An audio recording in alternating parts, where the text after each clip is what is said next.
Well, I knew this weather would really draw the crowds here to church today. I'm glad we planned for that. And with that, I say good morning. Welcome to Hope Unitarian Church, where our mission is seeking hope, love, and justice together in community. Whoever you are, whomever you love, wherever you are on your spiritual journey, and whatever your life circumstance, you are welcome here. If you are new to Hope or still feeling new or just need someone to talk to, I invite you to contact me at the church. Hope's contact information will appear on screen at the end of today's service. To all who are here this morning, welcome home. Now please rise in body or spirit.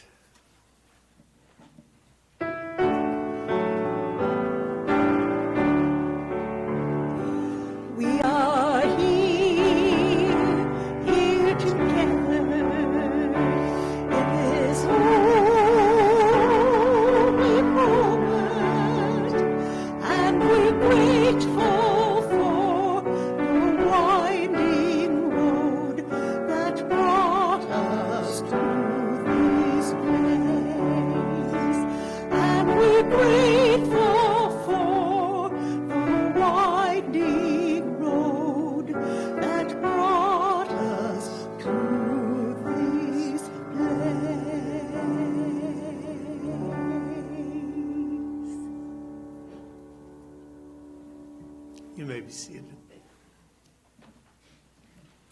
The flaming chalice, symbol of our living faith, burns brightly. Let's say our unison words for chalice lighting. We light this beacon of hope, sign of our quest for truth and meaning, in celebration of the life we share together. It's 2022. Everything has changed and nothing will ever change. The new year opens with opportunities and hardships, joy and pain. From year to year, we move forward to the rhythm of our own heartbeats.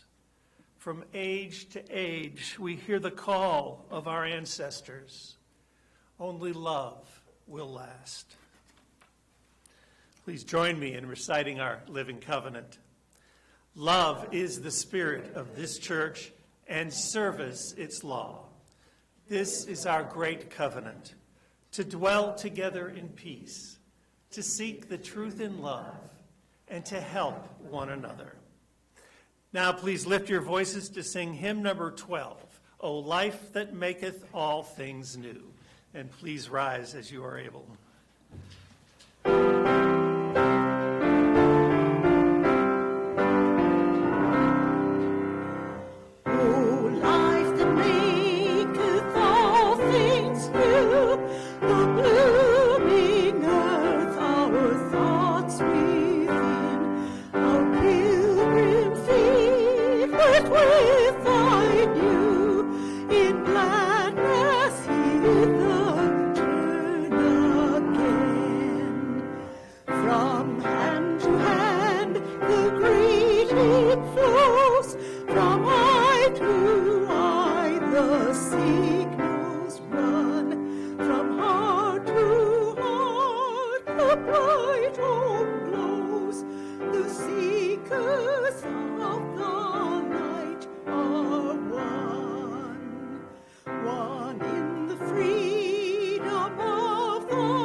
I'm not sure if 18 degrees out there makes this a good morning, but I'll say it anyway. Good morning.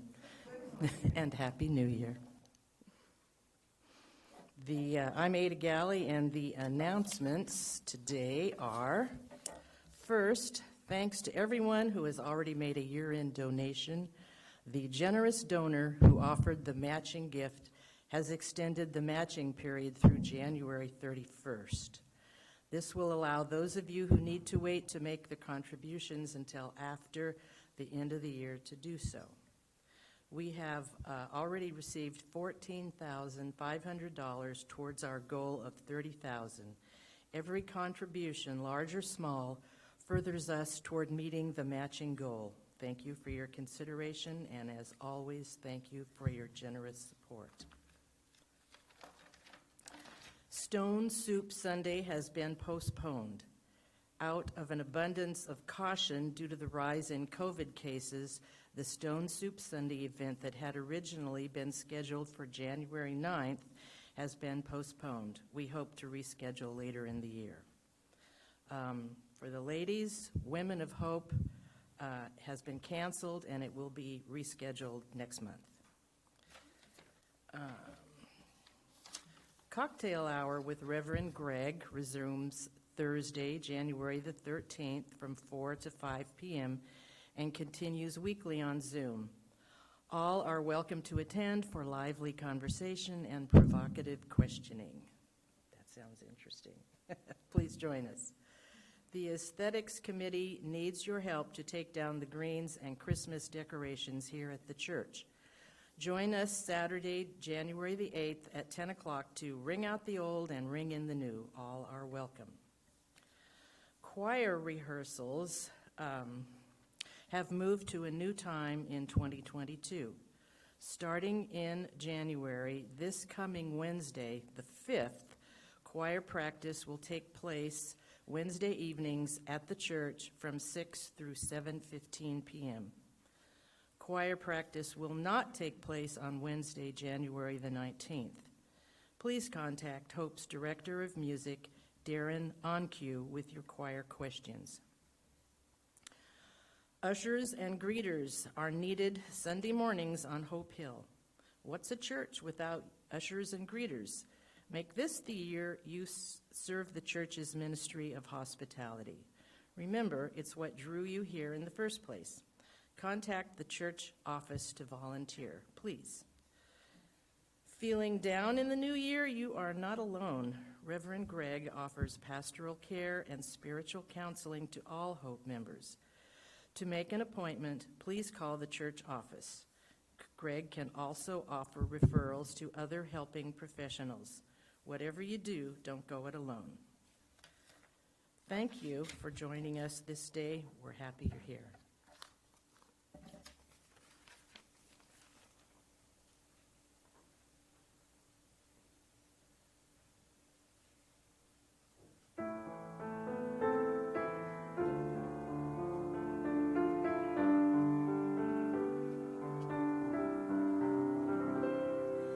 Spirit of life, come unto me. Sing in my heart all the stirrings of compassion. Blow in the wind, rise in the sea. Move in the hand, giving life the shape of justice. Roots hold me close, wings set me free. Spirit of life, come to me, come to me.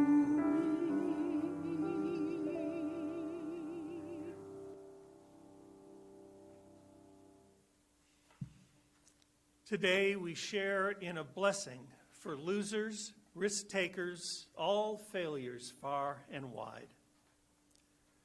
Blessed are they who fall in the mud, who jump with gusto and rip the pants, who skin the elbows and bruise the ego, for they shall know the the sweetness of risk.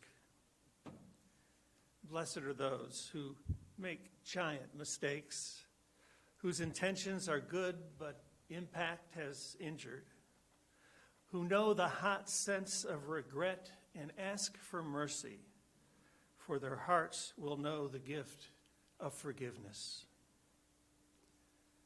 Blessed are they who have seen a D or an F or C or any letter less than perfect, who are painfully familiar with the red pen and the label less than, for they know the wisdom in the imperfect. Blessed are they who try again, who dust off, who wash up, who extend the wish for peace, who return to sites of failure, who are dogged in their pursuit, for they will discover the secret to dreams. Blessed are those who refuse to listen to the naysayers, for their hearts will be houses of hope. Blessed are they who see beyond the surface of another, for they will be able to delight in the gift of compassion. Blessed are they who stop running the race to help a fellow traveler, who pick up the fallen, who stop for injured life, for they shall know the kindness of strangers. Blessed are they who wildly, boldly abandon winning. May we sit in silence and be one in spirit.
Blessed be.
Today's reading is titled New Year from Life Tides, Meditations by Elizabeth Tarbox.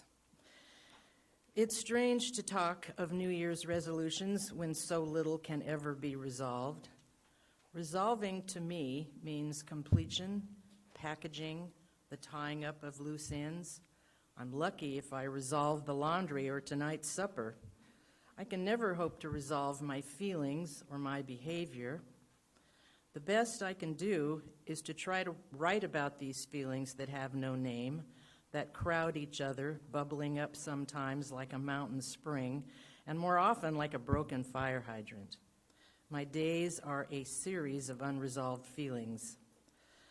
With all life has taught me of the cycles of birth and death, the orderliness of the universe, and the arbitrariness of our individual fortunes, there are still moments in almost every day when my weeping voice cries out, "Oh no, don't let this happen."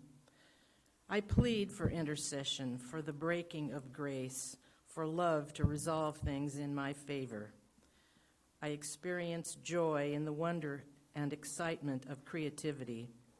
I do pause from time to time to let gratitude spill over me, and I keep open the invitation to love. Yet the price of all this openness is an equal measure of fear. The price I pay for loving is the panic of pessimism. The shower of well-being and gratitude is opposed by the slimy mud of jealousy, anger, and bitterness. My appreciation of this exquisite planet brings with it the weight of knowing I am contributing to its ill health with my consumption of its resources and my inattention to its endangered species. Unresolved feelings, prayers which cannot be answered to my satisfaction without breaking the very laws of nature that creation took such care to establish. This year, I am not making resolutions or asking the holy to resolve things for me. This year, as I take my self-inventory, I'm aiming for the continued willingness to keep the doors of my feelings open, to participate in life as well as to observe it, to contribute more to the solutions than the problems, and to wish everyone with all my heart a happy and healthy new year.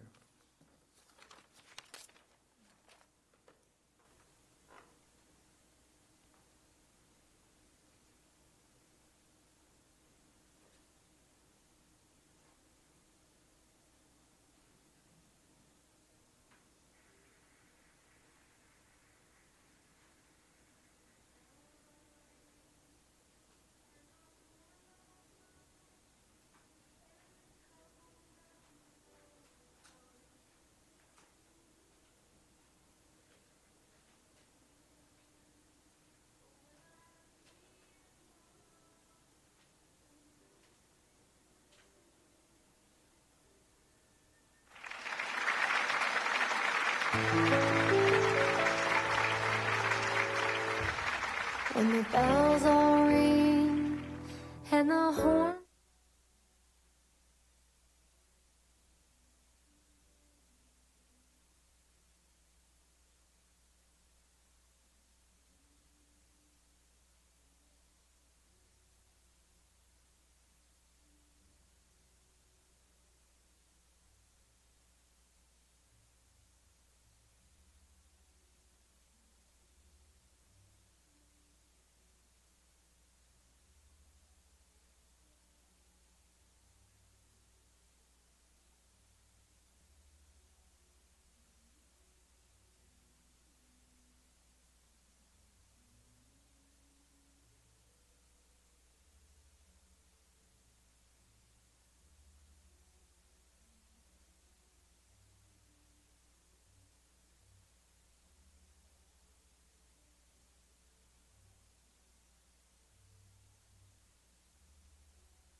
Today is a newcomer orientation Sunday.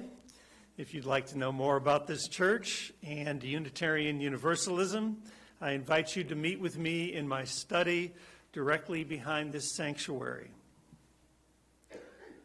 When peace, like a river, attendeth my way, when sorrow, like sea billows roll, whatever my lot, thou hast taught me to say, it is well with my soul. Here's a New Year's story from long ago.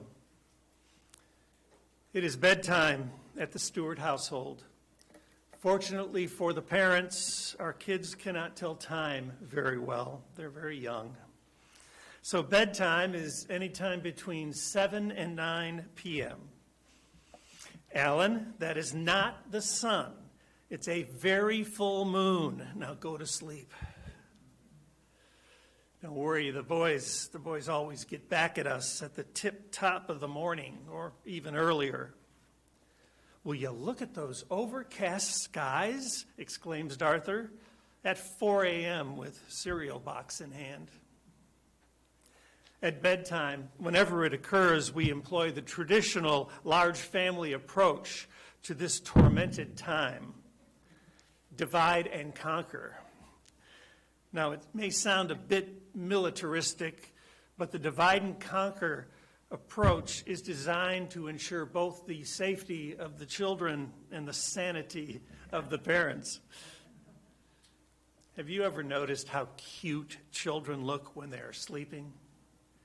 Oh, yes, it is easy to love a sleeping child.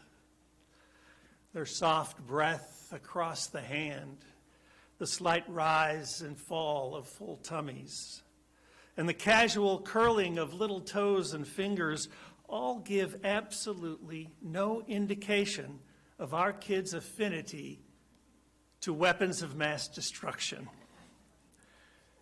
That's what the daylight hours are for. You see, bedtime is a time of transition.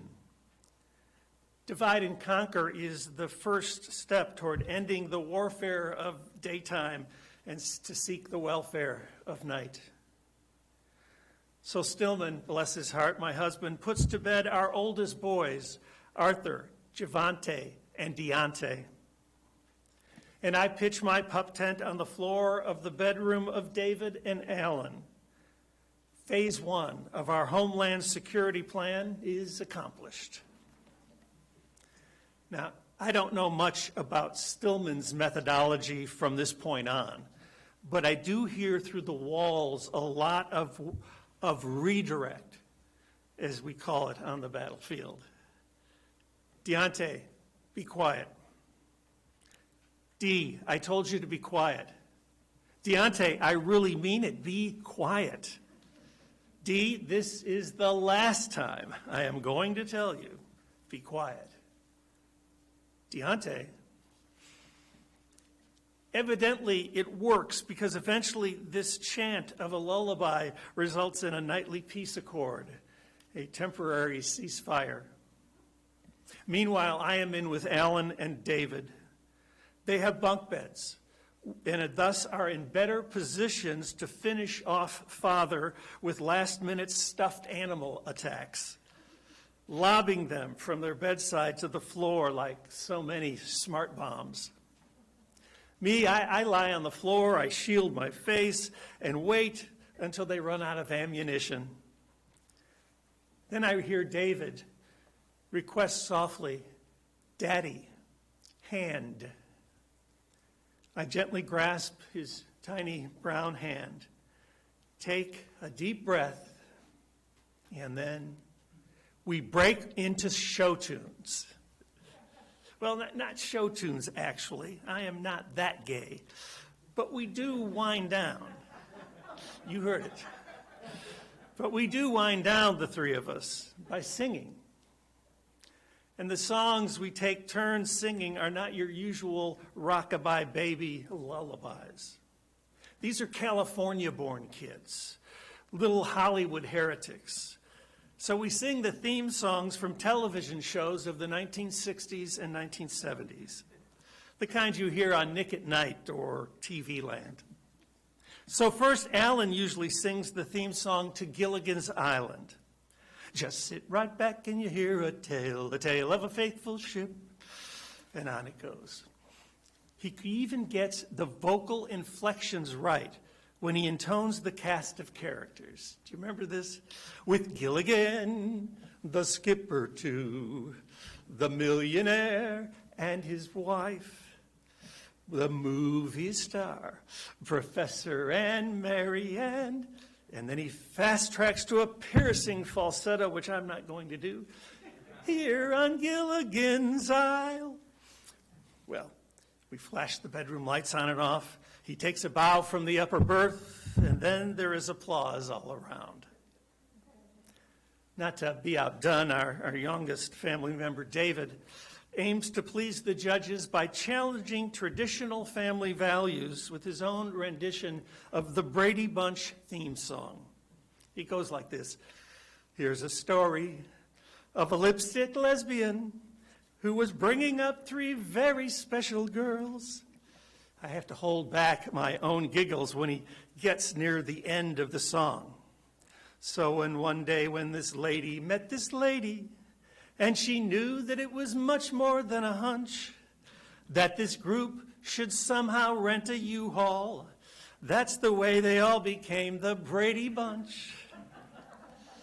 Once again, the applause meter soars through the roof. Then I'll counter them both with da-da-da-dot, da-da-da-dot, da-da-da-dot, da-da-da-dot, da-da-da-dot. You guessed it, the Addams Family. Or maybe I'll vary our repertoire with vocal versions of instrumental TV theme songs, memorable pieces like the themes from Mission Impossible or even Dragnet. Eventually, my little soldiers turned singers tire of all the fame, the lights, and the applause. And I shift gears into tempos that induce sleep. The Sominex song cycle, I call it. And there is one song that I know always takes them over to the other side, commonly known as sleep. So I save it for the end of my own performance and barely eke it out of my mouth. All night, all day, angels watching over me, my Lord. All night, all day, angels watching over me. And then I wait. My own mission accomplished, I creep out of their room and into my own sanctuary of peace and quiet. What's the point? The point is this. Bedtime at our house was truly a battlefield. During this transition, our children meet up with memories in the darkness, memories of abuse and neglect they experienced in some of their previous homes. Faded images of parents wander in their heads, and they sometimes wonder aloud why these images didn't want them. But all the talking in the world wasn't going to bring peace in the midst of their nightly storms. Bedtime was a battlefield until the beauty of music, its time-stopping magic, its cradle of notes and nuance, brought a touch of the divine to an otherwise ordinary world. Ordinary for too many children, unfortunately. Music fills in what words alone cannot express. Music calms the soul when the silence is deafening. Music gives life to those who have been left for dead. Remember what the psalmist said, and then remember, too, the psalmist was a songwriter, and that the Psalms are actually songs. The music and lyric of Psalm 27 enabled this songwriter to face the cruelest worlds with confidence. The song says, "Even if my own parents reject me, you will accept me. I have confidence that I'll see goodness in the land of the living. Wait on love." One of my children once told me, "Daddy, you are the first person who ever sang to me." My kids sang with others, notably at church and at school. but nobody had ever sung just to them. No lullabies, no spirituals, not even so much as a television theme song. Now my once anxious children are willing to wait. They are willing to wait on a love that creates confidence in a world of rejection. They are willing to wait on a goodness that for so long seemed to elude them. They are willing to wait until bedtime for their daddy to sing them a song. When the winds of change blow, when the time for transition has struck, take a note from the songwriters and psalmists. Wait. Just wait. If you're a theist, wait on God. If you're a humanist, wait on reason. If you're a Buddhist, wait for prajna. If you're a Hindu, wait through puja. If you're a Muslim, wait on Alam al-Mital. If you're a pagan, wait on centering. If you are not sure what you are, at least wait for intuition. But whatever you are tempted to do, don't do it. Just wait. Just wait. Doing versus waiting, it's the difference between living from one crisis to the next and living with the planned abandon of those who know they are unconditionally loved. Do we not forgo unexpected bliss when we attempt to structure predictable circumstances? Yet we are all creatures of conditioned responses, often trapped by our own experiences. When the phone rings, we answer it. When the traffic light turns red, we stop. When the clock says it is noon, we eat. It does not matter if the caller is a telemarketer from Texas, or if it is 3 a.m. at the red-lighted intersection, or if we enjoyed a 7-course breakfast concluding at 11:15. None of these things matter because we have established habitual patterns that must be intentionally discarded if we were to alter our actions and waver towards waiting. The Buddhist nun, Pema Chodron, sees transition as opportunity so long as we are willing to wait. She says we can stand with our painful emotions instead of spinning out. Waiting is how we get the hang of gently catching ourselves when we're about to let resentment harden into blame, righteousness, or alienation. She goes on to say that ordinarily we are swept away by habitual momentum. We don't interrupt our patterns even slightly.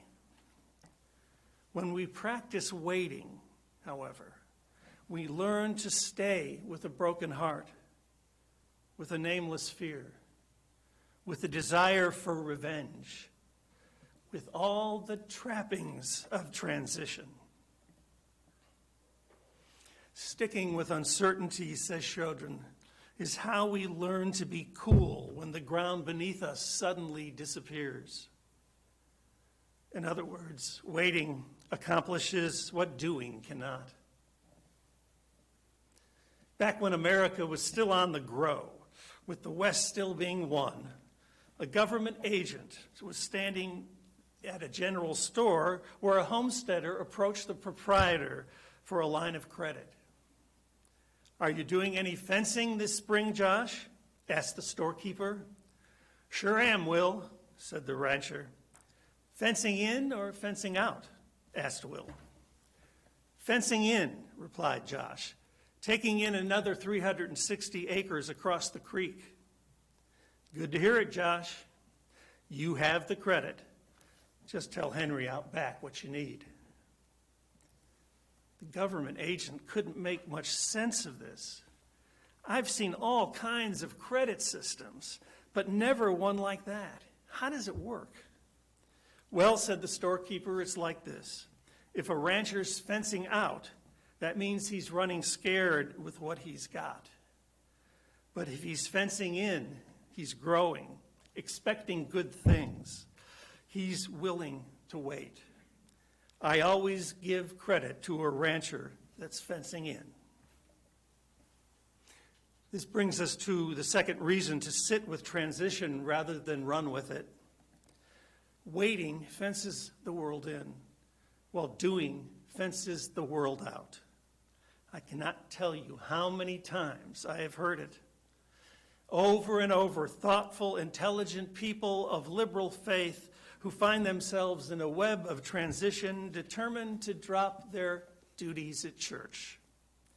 I'll need to stop attending services for a while, they lament, until I get through this period of uncertainty. Now, I can see curtailing one's activities during transitions.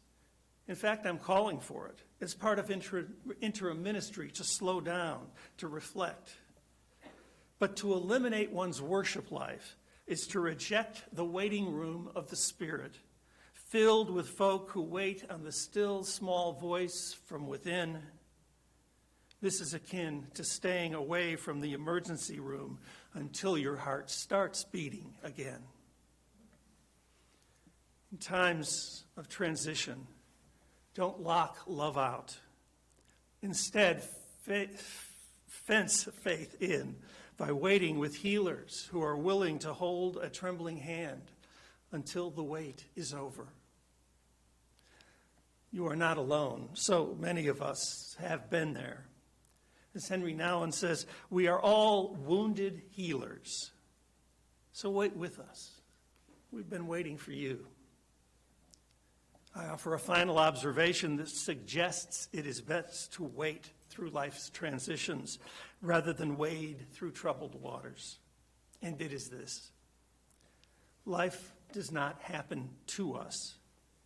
We happen to life. The way we deal with this is entirely up to us. All human behavior is a matter of selected alternatives. Those who blame circumstance for making them miserable are entirely off base. Explains the behavioralist Dr. William Glazer. Nothing we do is caused by something that happens outside of us. If we believe what we do is caused by forces outside of us, we are acting like dead machines, not living human beings. Decisions made out of desperation, reactions expressed on the run, are often the ones we live to regret. Thankfully, there is wisdom in waiting. Wisdom which assists discernment when it is finally time to choose. When the boss walks in and gives us a 20% raise, we choose how to respond. When the stock market hits the skids and we lose a fortune in 15 minutes, we choose how to respond. When the doctor stands somberly by the bedside and mumbles, there is nothing more we can do for them, we choose how to respond. When a dear friend declares, I have COVID, we choose how to respond. Life does not happen to us. We happen to life. What we become depends, in large part, on the wisdom we gain through the intentional practice of waiting, of sitting through uncertain situations until we know what we believe. And with this, we have reached the key to enduring transition: our beliefs. Sorry, no creeds here, which means it takes a lifetime at least to wait for the right questions to arise. In the Greek, to believe is pisteo, and it offers us the root form of several other key words such as trust and acceptance. In fact, it would be fair to define the infinitive to believe as, quote, to accept trustfully. It is what we do every time this congregation gathers. It is how we relate to each other and how we keep our relations in good stead. It enables us to wait for a time when we realize a new heaven and a new earth, or as our Universalist predecessors used to say, to wait until such time that all humanity grows into harmony with the divine.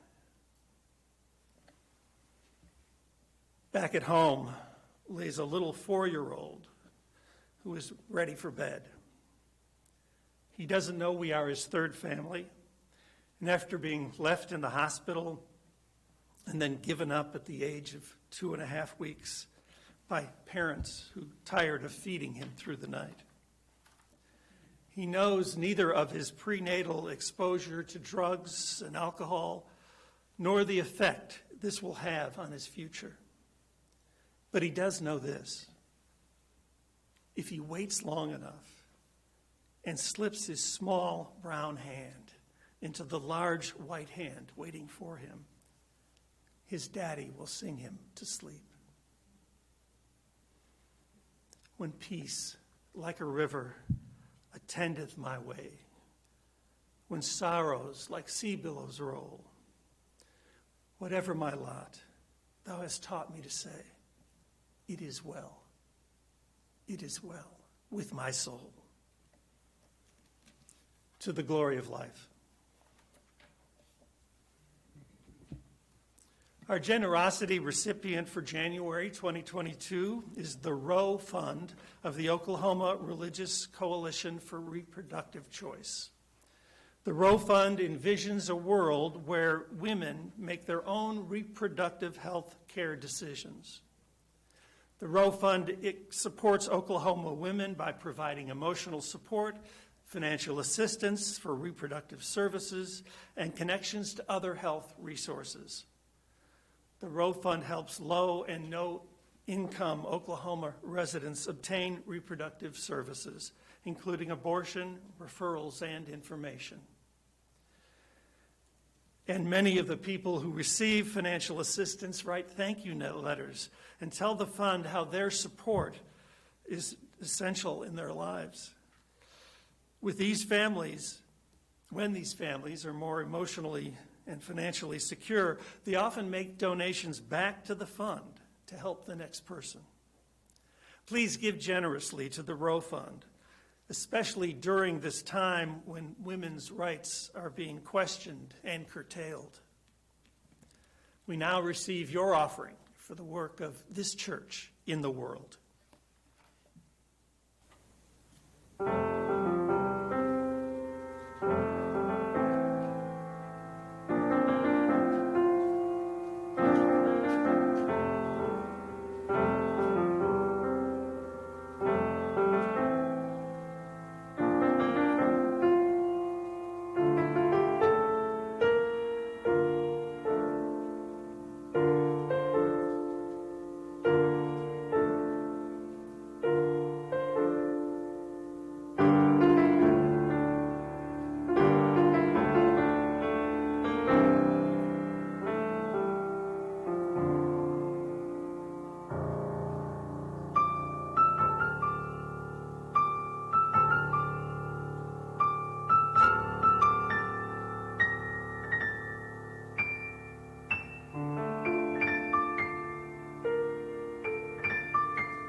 I'm just kind of enjoying the silence right now, following Amy's wonderful piece. So let's read our offertory response together.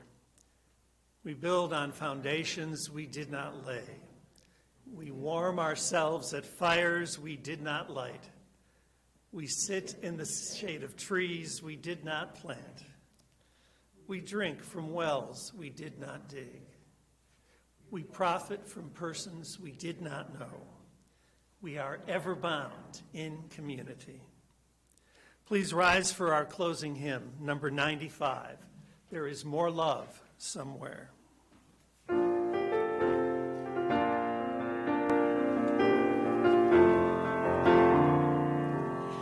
There is more love somewhere. There is more love somewhere. I'm gonna keep on till I find it. There is more love somewhere. There is more hope somewhere. There is more hope somewhere. I'm gonna keep on till I find it. There is more hope somewhere.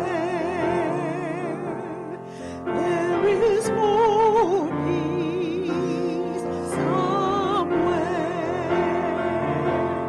There is more peace somewhere.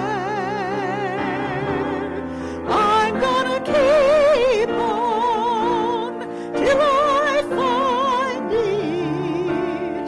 There is more peace somewhere. There is more joy somewhere. There is more joy somewhere. I'm gonna keep on till I find it. There is more joy somewhere.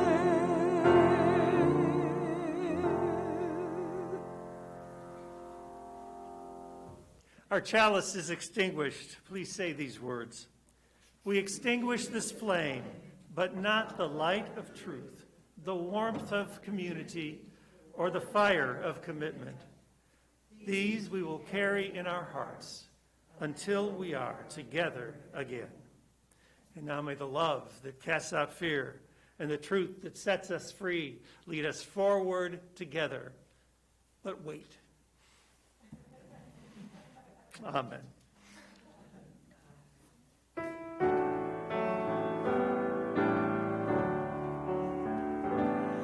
We have spent time together, and these holy moments give us strength to go down the winding road until we meet again. And my hope for you is a peace that's true until